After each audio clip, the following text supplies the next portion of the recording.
This is problem 7-83. It's on page 404. A piston cylinder device contains 3/4 kilogram of nitrogen gas at 140 kilopascals and 37 degrees Celsius. The gas is now compressed slowly in a polytropic process during which PV to the 1.3 is a constant. The process ends when the volume is reduced by 1/2. Determine the entropy change of the nitrogen during this process. All right, so let's sketch the system and see if we can figure out the entropy change. Okay, so here's the system. It's a piston cylinder device. Obviously, boundary work has to come into the system in order to compress the nitrogen.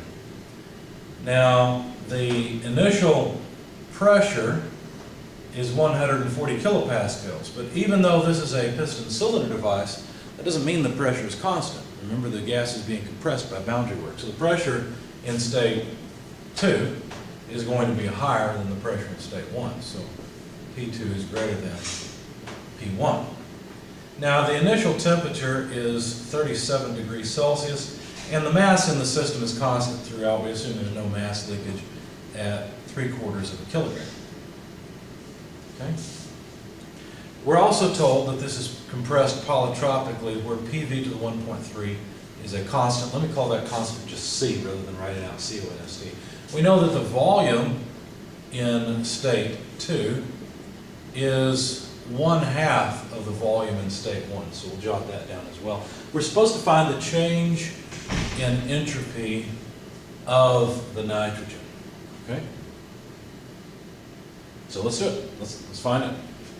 The change in entropy can be calculated in a couple of different ways. The specific entropy can be calculated based on the average constant volume heat capacity times the temperature ratio plus the gas constant times the natural logarithm of the volume ratio, or we could choose to use the constant pressure heat capacity, natural logarithm T2 over T1. The difference here is we have to subtract our natural logarithm of the pressure ratio.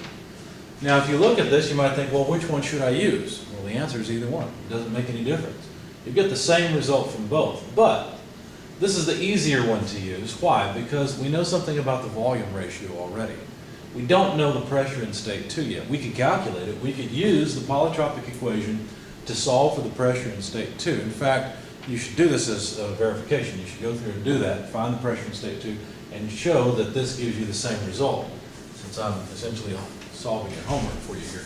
So anyway, for your own practice, you can work that part. But what do we need? Well, we need the temperature in state 2. We don't have that. We've got the volume ratio, so this shouldn't be too bad. We just need to come up with the rest of it. So how are we going to get the temperature in state 2? Well, we know the nitrogen behaves ideally, and so we know that PV equals mRT. Now notice this is not enough to solve for the pressure in state 2. I mean, after all, we can plug in T2, V2 and get P2. Well, that doesn't really help us, right? We're really looking for T2, and there are two unknowns here. We could probably get at V2, but P2 is not straightforward, okay? So how are we going to do this? Well, we have to invoke the polytropic equation. The polytropic equation says that PV to the 1.3 is a constant, but we could write that as PV times V to the 0.3. Look, here's 1, here's 0.3. When you have these two multiplied together, well, then you just add the exponents, right? So all I did was break it up. Anyway, this is a constant. Okay? Now, also, notice that this term here, this PV term, would just be mRT. So couldn't we write this as mRT times V to the 0.3? That would be the same thing. Why would that be convenient? Well, instead of having to calculate the pressure in state 2, for example, we just have the temperature in state 2 related to the volume in state 2. So that may be handy. But how are we going to come up with this constant? Well, it is a constant, so we could simply take and write it this way: mRT1V1 to the 0.3 must be mRT2V2 to to the 0.3. See, because it's just the same constant. No matter what state we're in, this product always has to come out to C. That's what this equation tells us. Okay? And so notice now we can cross off the mass and the gas constant. And here's a, excuse me, here's a relationship now for the temperature in state 2 based on the temperature in state 1 and the volume ratio, right? So we'd have V2 over V1 to the 0.3. But we know that V2 over V1 is just a half. So what that means is that we just need T1 times a half to the 0.3 power, and now we can calculate T2. So when you do that, what you find is 273 plus 37, because remember this has to be in Kelvin. We invoke the ideal gas law along the way, and so the temperatures have to be in Kelvin, not Celsius. So times 0.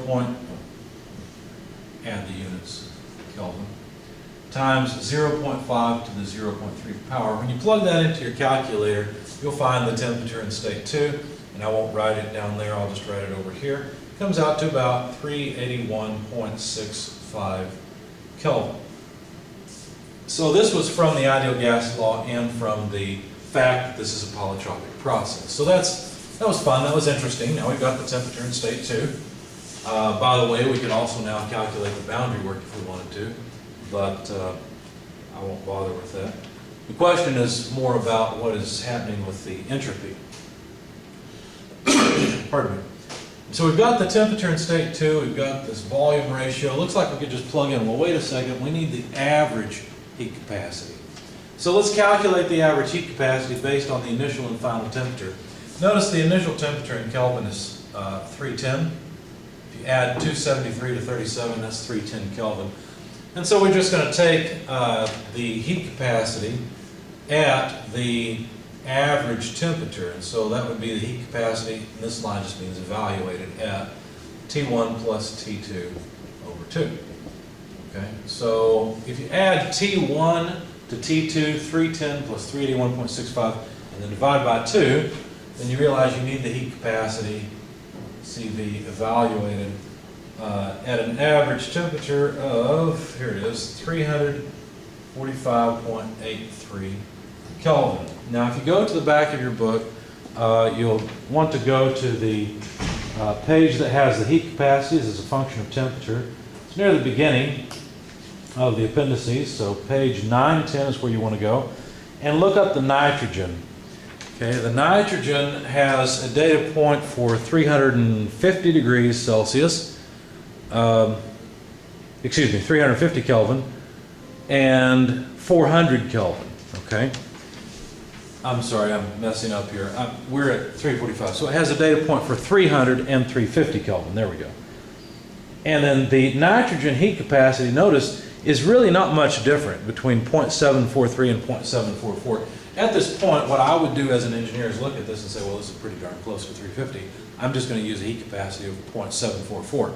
But for your sake, I'm going to go ahead and interpolate and say this must be 0.744 less 0.743 divided by 350 less 300. Notice I've got my temperature range here. I've got my heat capacity range there from those data points. The actual temperature that I need the heat capacity at is 345.83. The lower data point is 300. See how this numerator over this denominator is just a percentage of how far this temperature is along this range? That's really all it is.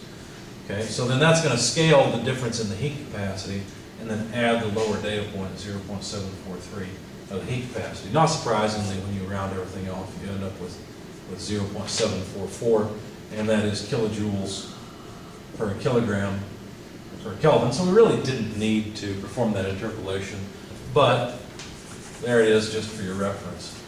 Okay, so now let's plug everything in and see what we've got. So 0.744 kilojoules per kilogram per Kelvin times the natural logarithm temperature in state 2, 381.65 divided by the temperature in state 1, 310. I won't write the Kelvin, they just cancel, plus the gas constant. Now the gas constant for nitrogen is 0.2968 kilojoules per kilogram per Kelvin, and you'll see that in the back of your book if you go to the first page of the appendices.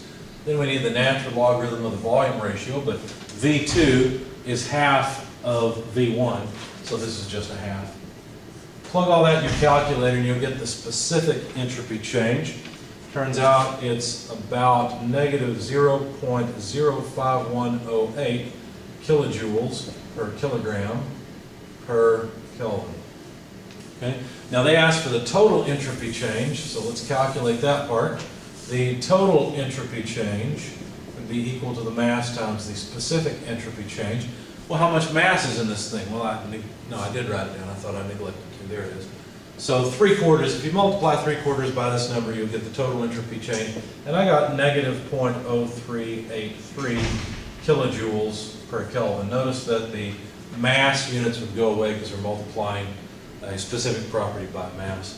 So anyway, there's the answer that I got. Your book has a slightly different number. I believe it's 0.0384, if I recall. Anyway, it turns out that your book used the heat capacity of 0.743, and that's why there's a difference. The negative sign comes from this term because we've got the natural logarithm of an argument that is less than 1. And so we end up with a negative term here and a positive term here. So if this positive term is not quite as big as what I've got, it won't have as much difference. This negative will pull it farther down. So 0.0384 is what they got. Okay?